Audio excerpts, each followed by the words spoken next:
გამარჯობა. მადლობას გიხდით კვლავ Taskit-ის პლატფორმით სარგებლობისთვის.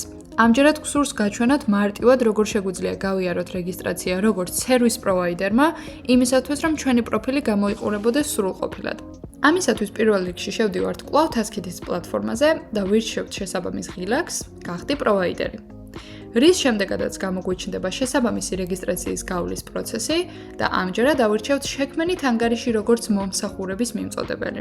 შესაბამისი ღილაკის არჩევის შემდეგ ჩვენ შეგვიძლია გავაგრძელოთ რეგისტრაციის პროცესი და შევიყვანოთ ჩვენი კომპანიის პირადი მონაცემები, სადაც საყურადღებოა, რომ მოვნიშნოთ რეგისტრაცია როგორც კომპანია, ავირჩიოთ ქვეყანა და შევქმნათ ანგარიში.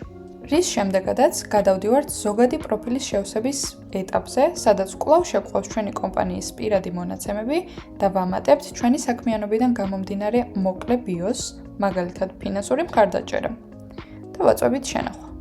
ამის შემდეგ ჩვენ შეგვიძლია გავიაროთ პროფილის დამატების ეტაპი, სადაც დავამატებთ ჩვენს ლოგოს. საყურადღებოა, რომ ზუსტად ჯდებოდეს სტანდარტებში და დავაწვევით პროფილის სურათის განახლება. დავამატებთ ჩვენს მისამართს, ავირჩევთ ქვეყანას, შტატს, ამ შემთხვევაში თბილისს, საფოსტო ინდექსს, ქალაქს და შენახვა. გადავდივართ შემდეგ ეტაპზე, უნარები და პრეფერენციები, სადაც შეგვიძლია დავამატოთ ჩვენი საქმიანობიდან გამომდინარე უნარები, რომლებიც გვინდა რომ ჩვენმა მომხმარებელმა იხილოს, რომლებიც შეგვიძლია ჩვენი პირადი მონაცემების მიხედვით ავირჩიოთ.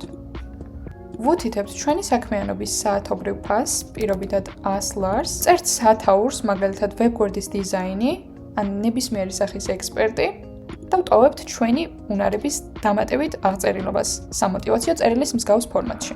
დამატებითი უნარების არჩევის შემდეგ პლატფორმა საშუალებას გვაძლევს ავირჩიოთ ჩვენთვის სასურველი სასაუბრო ენა, მაგალითად ქართული და ინგლისური.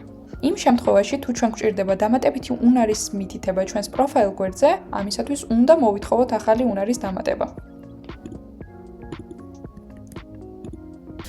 კომპანიის ყველა პირადი მონაცემის შეყვანის შემდეგ, ჩვენ საშუალება გვეძლევა ავტვირთოთ ჩვენთვის სასურველი სერტიფიკატები და დავეჭიროთ გაგზავნას.